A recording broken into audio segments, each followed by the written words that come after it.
ustedes le presentamos el programa del engañado. ¿Qué pasa, la señorita Amanda? Dígame, ¿qué pasa con usted? ¡Me engañó! ¿Con quién? Me dijo que iba por un bolillo y llegó. ¿Qué pasa, el desgraciado?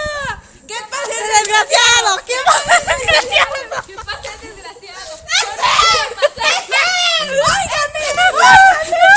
¿Por qué compró 2 bolillos? ¡Sí, ven que la economía está dura! ¡Óigame!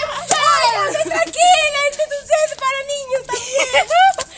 A ver, usted, desgraciado. No, eso no fue lo peor. ¿Qué no? Lo peor que fue que se los comió los 2. ¡Ay, Dios! ¡Ande, desgraciado! ¡Pégale! Y encima de todo tiene a la cornuda. Y encima de todo tiene la otra. ¿Qué pasa,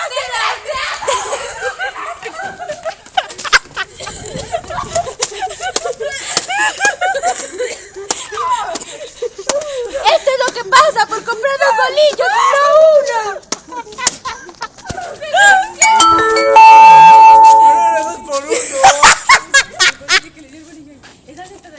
A ver, cuéntame su caso.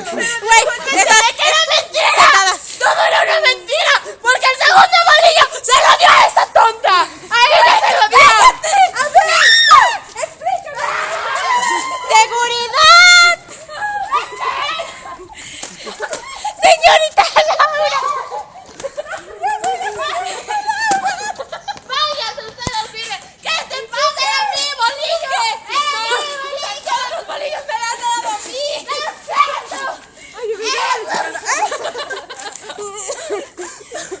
¿Y usted qué? ¡Está con la videocámara también! Es evidencia. Si toca la cámara la podemos demandar. ¿Quiere ver cómo sí? Sí.